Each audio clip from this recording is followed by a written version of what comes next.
Hey, this is Tony from the Cold Case Project, where we focus on unsolved cases across the United States. Our mission is to bring attention to these unresolved mysteries that need your help. All the information we cover in these cases is readily available on the internet, but we rewrite and repurpose it for the purpose of these videos. Our goal is to spread the word about the thousands of unsolved cold cases still out there. Thank you for watching. If you want to help shed light on these cases, make sure to like and subscribe for more content. Your support can make a difference.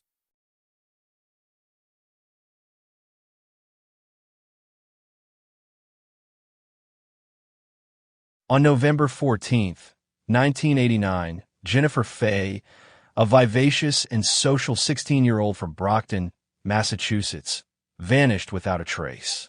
Her disappearance has remained a cold case for over 3 decades, leaving her family and investigators searching for answers. Jennifer's story is one of mystery, missed opportunities, and a haunting possibility that she met with foul play at the hands of someone she knew. Jennifer was supposed to be babysitting her siblings that evening. However, around 9:30 p.m., she returned home to grab a sweater and asked her cousin to take over babysitting duties so she could attend a party on Emerson Avenue. Her cousin arrived at 10 p.m., and Jennifer left the house in good spirits, seemingly excited for the night ahead. Jennifer first stopped by a female friend's house near her home, but the friend wasn't there, and the friend's mother refused to let her inside. The mother later reported that Jennifer smelled of alcohol and appeared slightly intoxicated. Jennifer left the residence accompanied by a 22-year-old man named Mark Wombold, who was a friend of hers. The two went to a local convenience store at the end of Jennifer Street, less than a minute's walk from her house. Wombold claimed that Jennifer went inside the store while he waited outside. He said he wasn't feeling well and decided to go home, leaving Jennifer alone at the store. Wombold also mentioned that he saw Jennifer talking to 2 men in a truck and speculated that she may have gotten into the vehicle with them. This was the last time anyone saw Jennifer. When Jennifer failed to return home the next morning, her family reported her missing. Initially, authorities believed she might have run away, as she had done so before. However, Jennifer had always stayed in touch with her family during her previous absences, and this time was different. She was described as a happy and social teenager who enjoyed her life in 1989, making her sudden disappearance all the more suspicious. As the investigation unfolded, it became clear that Jennifer's friends were not entirely cooperative with the police. Some of them were reportedly involved in drugs and other illegal activities, which may have contributed to the lack of information. Over time, investigators began to suspect that Jennifer had been abducted, likely by someone she knew and trusted. In 2003, a tip emerged suggesting that Jennifer had been murdered and her body placed in the cab of a truck, which was then dumped in a pond just outside of Brockton.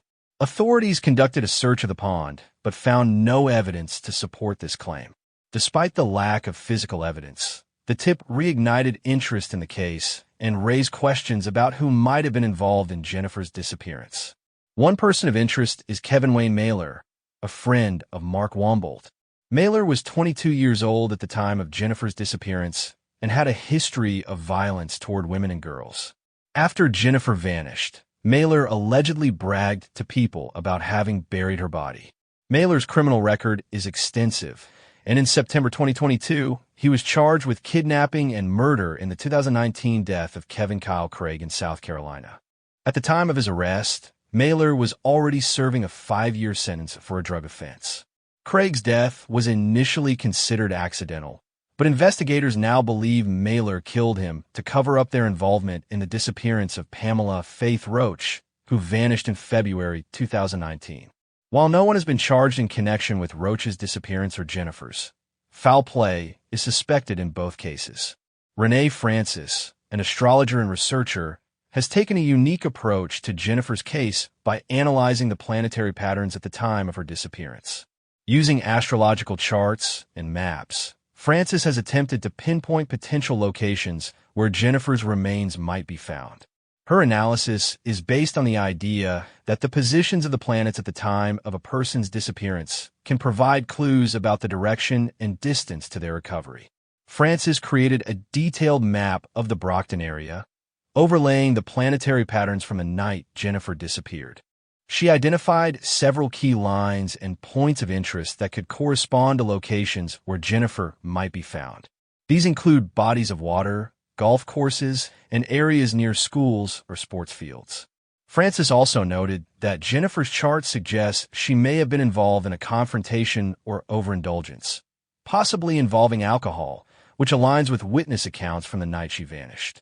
One of the most intriguing aspects of Francis's analysis is the suggestion that Jennifer's remains might be located in a body of water, possibly in a vehicle. This aligns with the 2003 tip that Jennifer's body was placed in a truck and dumped in a pond. Francis's map highlights several ponds and lakes in the Brockton area, some of which may not have been thoroughly searched. Jennifer's case is complicated by the involvement of her friends and acquaintances, many of whom were uncooperative with the initial investigation. Mark Wombold, the last person known to have seen Jennifer, has provided conflicting accounts of what happened that night. His claim that Jennifer may have gotten into a truck with two men raises questions about who those men were and whether they played a role in her disappearance. Kevin Mailer's alleged involvement adds another layer of complexity to the case. His history of violence and his reported boasts about burying Jennifer's body make him a prime suspect. However, without concrete evidence, investigators have been unable to bring charges against him in connection with Jennifer's disappearance. For over 30 years, Jennifer's family has been left in the dark about what happened to her.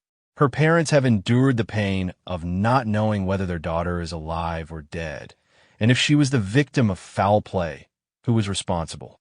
The lack of closure has made it difficult for them to move on, and they continue to hope that one day they will find the answers they seek.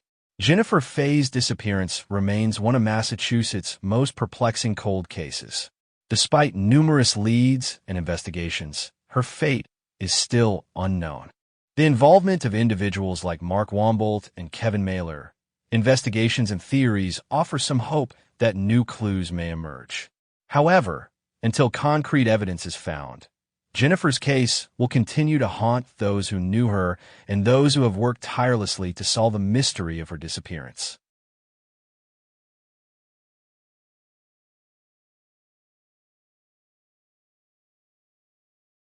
Gloucester, Massachusetts, is a picturesque coastal town known for its fishing heritage and summer tourism.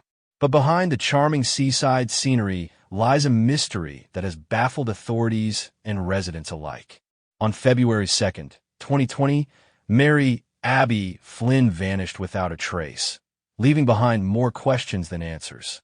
Abby Flynn was born in Rochester, New York, in 1960 and grew up in Gloucester with her brother, Brian. She led an active life filled with hobbies such as hiking, wildlife photography, and cooking. A retired nurse, she was married to Richard Braverman, a radiologist, and the couple had 3 children. They split their time between homes in Houston, Texas, and Gloucester, Massachusetts. At the time of her disappearance, her husband was in Texas, and their children were away at school. On Super Bowl Sunday, February 2nd, 2020, Abby was preparing to host a gathering for friends. Around 2:40 p.m., she FaceTimed with her son and mentioned she might go for a walk before the party.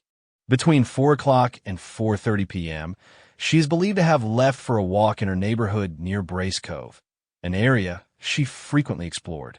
At 4:30 p.m., her friends arrived at her home and found signs she had been preparing for the party. Pizza dough was rising on the counter, and cookies had been made. But Abby was nowhere to be found. She had left her phone behind, which was not unusual for her. After waiting for her return, her friends grew concerned and contacted authorities by 6 p.m. By 8 p.m., a full-scale search had begun, with local and state police, the U.S. Coast Guard, and K-9 units scouring the area. Boats and helicopters searched the coastline and nearby waters, while land teams combed through wooded areas. Despite exhaustive efforts, no trace of Abby was found. The search continued for days, but by February 6, 2020, authorities had suspended the large-scale effort unless new evidence emerged.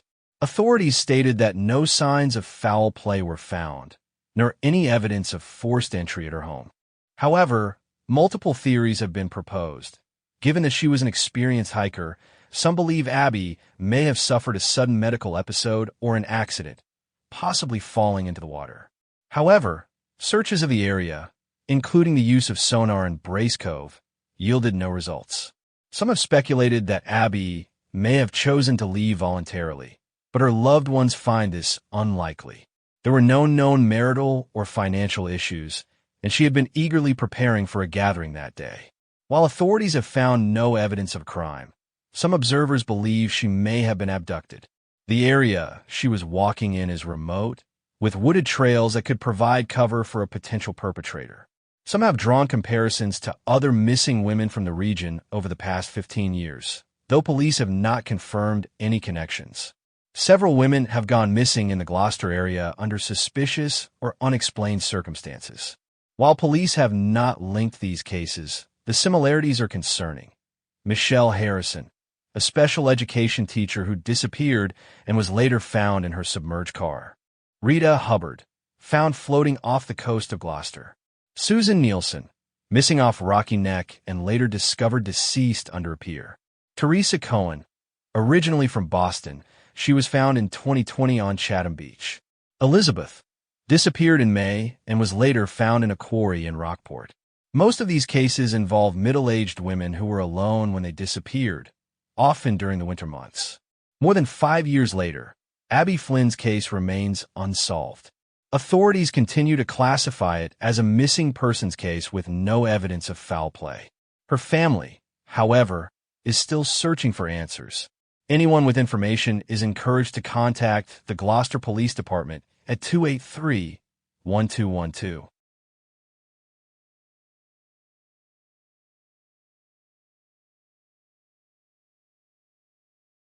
Dorothy Garko was last seen on the night of June 4, 1975, at the Penalty Box, a bar on Causeway Street near North Station in Boston, Massachusetts. That evening, she had been drinking with her boyfriend, John Jack Bolton, a man with a violent past and a history of criminal behavior. By the next morning, Dorothy was gone.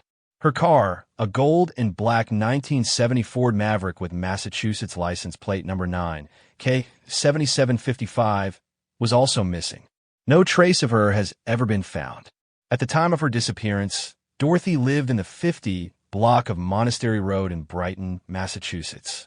She was a mother, a friend, and a sister, described by those who knew her as kind-hearted and devoted to her family.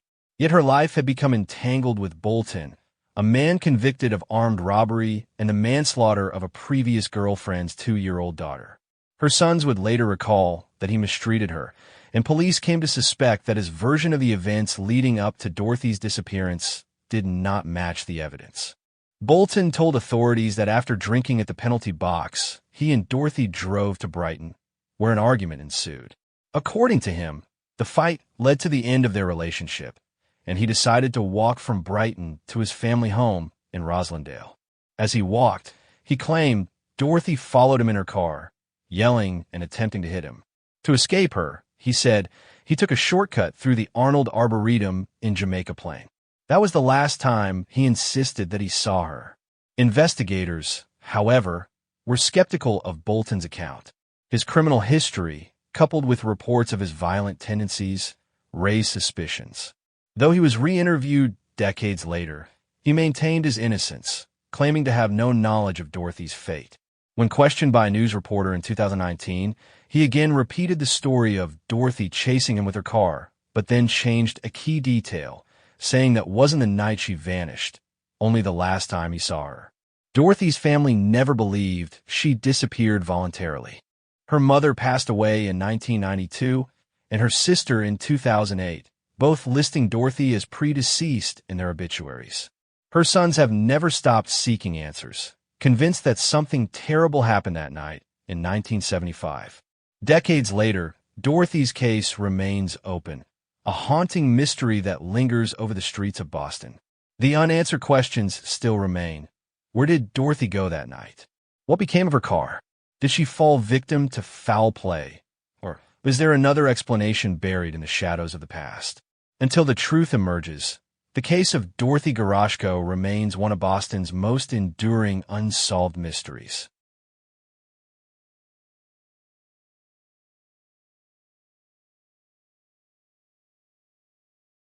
Sabrina Hathaway was last seen on December 21st, 2014, in Worcester, Massachusetts. That day, she left her aunt's house, saying she was going for a ride with a friend and would be back soon. She never returned. Since then, she has vanished without a trace, leaving behind all of her belongings and a trail of unsettling circumstances that suggest something far more sinister may have happened to her. At the time of her disappearance, Sabrina was just 23 years old. She had endured a difficult childhood, marked by family struggles and personal hardships. Raised by relatives after her biological parents proved unable to care for her father passed away young, and her mother was plagued by addiction and legal troubles. Sabrina's life had been far from easy. She had given birth to her first child at 15 and a second at 19, though both children were being raised by other family members. Despite her hardships, Sabrina was loved by those around her, and her sudden disappearance sent shockwaves through her community. Investigators soon learned that the so-called friend Sabrina had gone riding with that night was her ex-boyfriend, Kevin K. Crozier. The two had recently lived together in his grandmother's house on Dixfield Road in Worcester, but Sabrina had moved out on December 13th, just 8 days before she vanished. Crozier later claimed that on the night of her disappearance, they had gone to a friend's house, gotten drunk, and then returned to his grandmother's home. According to his story, he passed out, and when he woke up, Sabrina was gone. That was the last time he saw her, or so he said. But what happened in the following days raised even more questions. On January 1st, 2015, less than 2 weeks after Sabrina vanished, the house on Dixfield Road burned to the ground. The fire was no accident. In March, Crozier and 2 other men, Scott T. Flynn and Lionel Bermudez, were charged with arson. Investigators determined that Crozier had promised Flynn and Bermudez a share of an insurance payout if they helped burn the house down. However, the plan was doomed from the start. The home wasn't insured, meaning there would be no payout at all. Flynn and Bermudez both had criminal records related to drug offenses, while Crozier had a history of violence. Years earlier, he had served time in prison for robbing and beating an elderly man. Those who knew him, including Sabrina's loved ones, described him as abusive toward her. His violent past and connection to Sabrina's disappearance made him a prime person of interest. But despite multiple interrogations, authorities were unable to formally charge him with any crime related to her vanishing. He continued to deny any involvement, maintaining that he loved Sabrina and had no knowledge of what happened to her. By 2017, all 3 men, Crozier, Flynn, and Bermudez, had been convicted of arson and conspiracy charges and served time in prison. However, they have all since been released, and Sabrina's whereabouts remain unknown. For Sabrina's family, the years that followed her disappearance were filled with heartbreak. Her mother, despite their sometimes strained relationship, insisted that Sabrina would never have gone so long without reaching out. Tragically, in 2017, Sabrina's mother also died following a violent altercation with her boyfriend. Her mother's boyfriend was later convicted of domestic violence and sentenced to prison. With both of Sabrina's parents gone, her sisters and other loved ones have carried the painful burden of searching for answers. Another disturbing element of the case is the fact that Sabrina had been receiving Social Security disability benefits at the time of her disappearance. Since she vanished, she has never accessed those funds. All calls to her phone have gone straight to voicemail since the day she went missing. Authorities fear the worst, believing she may have been the victim of foul play. Her family also believes she is no longer alive, but without definitive proof, they are left in limbo, waiting for answers that may never come. Nearly a decade has passed, but Sabrina's case remains unsolved. While no formal charges have been brought against anyone in relation to her disappearance, her connections to known criminals, the fire that consumed the last place she was known to be, and her sudden and complete lack of communication all point to a tragic fate. The question remains, what happened to Sabrina Hathaway? Was she the victim of violence at the hands of someone she trusted? Did she witness something that put her life in danger? Did the arson have anything to do with her disappearance? Until authorities can uncover the truth, Sabrina's case remains unsolved.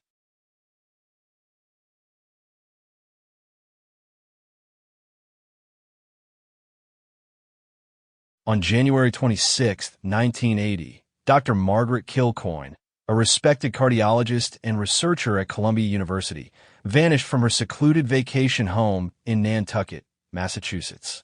Her disappearance remains one of the most baffling cold cases in the island's history, filled with strange details, unanswered questions, and theories that range from tragic to conspiratorial. Margaret Kilcoin, known to her friends as Peg, was a brilliant and ambitious woman. Born on August 26, 1930, in Worcester, Massachusetts, she had a distinguished career in medicine.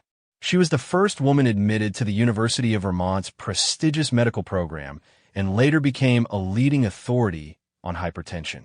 By 1980, she was an assistant professor at Columbia College of Physicians and Surgeons, working on groundbreaking research that she believed could win her a Nobel Prize. On the evening of January 25, 1980, Kilcoin hosted a dinner at her Nantucket home with her brother, Leo, and two friends, Richard and Grace Coffin. The evening was pleasant, and the Coffins left without incident. Kilcoin went to bed around 10 p.m., asking Leo to wake her at 6 a.m. the next morning so she could attend an early church service. When Leo entered her room the next morning, she was gone. Her winter boots were on the floor, her coat hung in the closet, and her car and bicycle remained in the garage. The temperature that night had plummeted well below zero, making it unlikely that she had ventured far on foot without proper attire. Leo immediately reported his sister missing to the Nantucket Police Department. A massive search ensued, involving local police, state troopers, firefighters, divers, and even a Coast Guard helicopter. Despite combing the dense woodlands and shoreline around her home, no trace of Kilcoin was found. The search was called off after 2 days, with most concluding that she had likely walked into the frigid Atlantic Ocean, either intentionally or in a delusional state. However, a week later, a shocking discovery reignited the investigation. Two locals, David Cocker and Lisa Ladd, found a neatly stacked pile of Kilcoin's belongings, her passport, checkbook, summer sandals, and a wallet containing $100 in a clearing near her home. The items were in a location that had been previously searched, raising suspicions that they had been deliberately placed there. About 150 yards away, a brown long-sleeve blouse, believed to be Kilcoin's, was found inside out and rolled up under some brush. Authorities believe the blouse had been intentionally hidden, as someone would have had to crawl through the brush to place it there. Kilcoin's disappearance sparked a flurry of theories, each more puzzling than the last. Her brother, Leo, believed she had taken her own life, citing her recent erratic behavior and concerns about her mental health. In the days leading up to her disappearance, Kilcoin had exhibited signs of stress and paranoia. She had told Leo she felt she was being spied on at work and had even scheduled an appointment with a psychiatrist for January 27th, the day after she vanished. However, others close to Kilcoin dismissed the idea of suicide. Dr. Rosamund Kane, a colleague, stated that Kilcoin was not the type to harm herself, especially at the peak of her career. Kilcoin had recently hinted at a major medical breakthrough, telling friends and family that her research could lead to a Nobel Prize. While her colleagues acknowledged progress in her work, they downplayed the significance, suggesting that Kilcoin may have overestimated the impact of her findings. In the days before her disappearance, Kilcoin's behavior had been unusual. She made an impromptu stop in Connecticut, where she approached a stranger, Andrea Principe, and asked for help finding a hotel. Kilcoin told Principe she was a nervous wreck and invited her to dinner, where she spoke excitedly about her research and even offered their server a job in her lab. Kilcoin spent the night at Principe's home, but left early the next morning without explanation. Back in Nantucket, Kilcoin had purchased $650 worth of groceries and $250 worth of liquor, all in multiples of 3. She told the store clerk she was planning a party and press conference to announce her research findings, but no such event had been arranged. Her brother and friends were unaware of any plans for a party, adding to the mystery. During a search of Kilcoin's home, Leo found a cassette tape containing a 2-hour phone conversation between Kilcoin and himself. In the recording, Kilcoin spoke rapidly about her research, her prominence, and her belief that she and Leo were being spiritually tested. She also mentioned receiving a message from Leo's deceased wife, Julie. While Leo and others familiar with Kilcoin dismissed the conversation as typical of her intense, rapid-fire communication style, it raised questions about her mental state. Further complicating the case, cadaver dogs were drawn to Kilcoin's bedroom, scratching and biting at the wall. Chemical tests revealed traces of blood in the wall, baseboard, and bathroom, though investigators concluded the stains could have been from everyday activities. As the investigation dragged on, theories about Kilcoin's fate multiplied. Some believed she had staged her own disappearance, possibly with her brother's help, to escape the pressures of her career. Leo's behavior after her disappearance raised eyebrows. He seemed unusually calm and quickly took control of her estate. He even called Andrea Principe the day after Kilcoin vanished, insisting that his sister was depressed and suicidal. Others speculated that Kilcoin had been the victim of foul play. The discovery of her belongings and blouse in a previously searched area suggested that someone had deliberately placed them there. Some pointed to the mysterious crash of a search plane piloted by Bob Garibrandt just days after Kilcoin disappeared. The crash, which Garibrandt survived, was seen by some as a strange coincidence or even a cover-up. Despite extensive searches and investigations, no trace of Kilcoin was ever found. In 1989, she was declared legally dead, and her $200,000 estate was settled. Over the years, the case files mysteriously disappeared, leaving few records for future investigators to examine. Former Nantucket Police Chief Paul Hunter, who had been obsessed with the case, believed Kilcoin was still alive. He speculated that she had fled the island, possibly with her brother's help, to start a new life. Others, like former Nantucket Fire Chief Bruce Watts, believed the entire case was a scam and that Kilcoin had flown off the island undetected. Margaret Kilcoin's disappearance remains one of Nantucket's most enduring mysteries. Was she a victim of her own ambition and mental health struggles? Did she stage her disappearance to escape the pressures of her career? Or was she the victim of foul play, her case obscured by a web of lies and cover-ups? The truth may never be known, but Kilcoin's story continues to captivate those who hear it even 45 years later.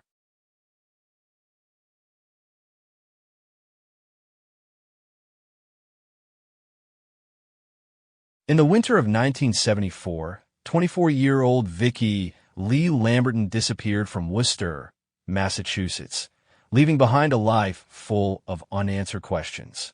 Vicki was a graduate student at Assumption College, working on her master's degree in psychology.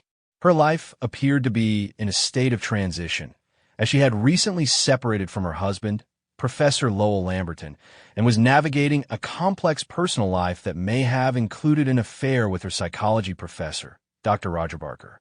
Vicki's marriage to Lowell had been strained for some time. By early 1974, the couple had been separated for approximately 6 weeks.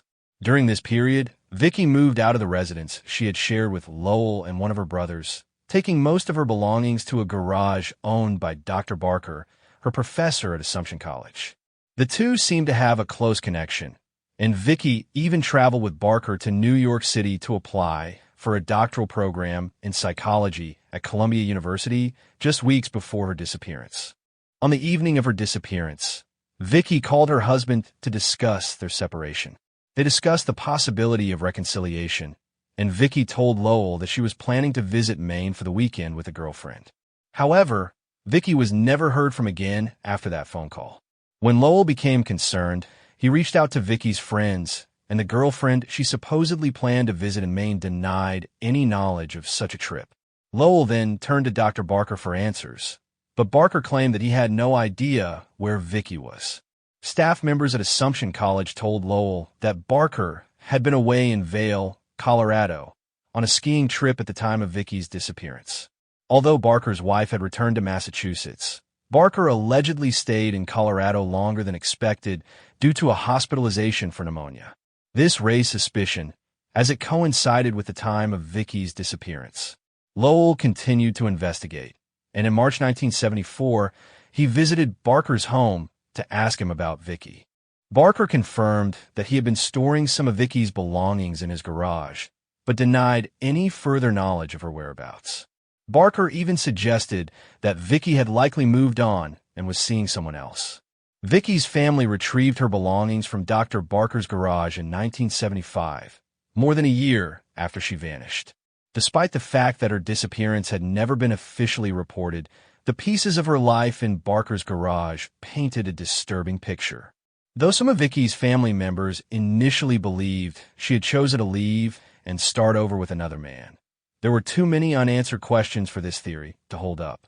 In fact, Vicki's social security number had not been used since 1974, and her driver's license was never renewed.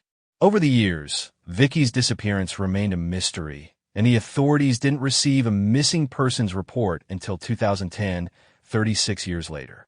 By then, Vicki's case had become an unsolved mystery.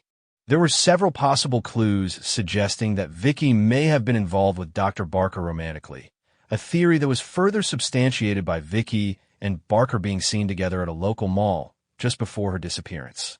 Barker, however, denied any romantic relationship with Vicki. Whether or not Barker had an affair with Vicki, the timing of his ski trip and the fact that he was the last known person to interact with Vicki has led to suspicions about his potential involvement in her disappearance. Moreover, the idea that Vicki had planned to start a new life and possibly disappear was not a new concept. Her estranged husband had been aware of Vicki's desire to reinvent herself and even discussed it with her. Some family members believed she simply wanted to escape and start over, perhaps in another country. There was even a strange phone call made to a farm in Kansas, where Vicki had grown up, suggesting that Vicki might have been living in Europe. However, no evidence was found to support this claim. Despite these theories, there is still no concrete proof to explain Vicki's sudden disappearance. There have been multiple reported sightings of her over the years, including one in Missouri, but none of these have been confirmed. The lack of verifiable evidence surrounding her fate has only added to the mystery. Vicki's case is one of many that have puzzled authorities for decades. The lack of a formal missing persons report for over 30 years and the ambiguous circumstances surrounding her disappearance make it difficult to discern whether she left voluntarily, was murdered, or met with some other fate. The most troubling aspect of this case is the uncertainty surrounding the involvement of Dr. Barker, who remains a key figure in the investigation. Vicki's social security number has not been used since her disappearance, and she has not been seen or heard from by any of her family or friends. While there are theories that she may have chosen to start a new life, the fact that she left behind family and friends who loved her suggests that something far more sinister may have occurred. Vicki Lamberton's disappearance left a lasting impact on her family, friends, and the Worcester community. The unanswered questions, the whispers of a secret life, and the possibility of foul play have left a hole in the lives of those who knew her. The case remains unsolved, but it continues to serve as a reminder of how easily someone can vanish without a trace. Anyone with information regarding Vicki's disappearance is urged to contact the Worcester Police Detective Bureau at 799-8651 or provide an anonymous tip through text at 274 to 637. The search for answers continues, and the hope remains that one day, the truth about what happened to Vicki Lamberton will finally be revealed.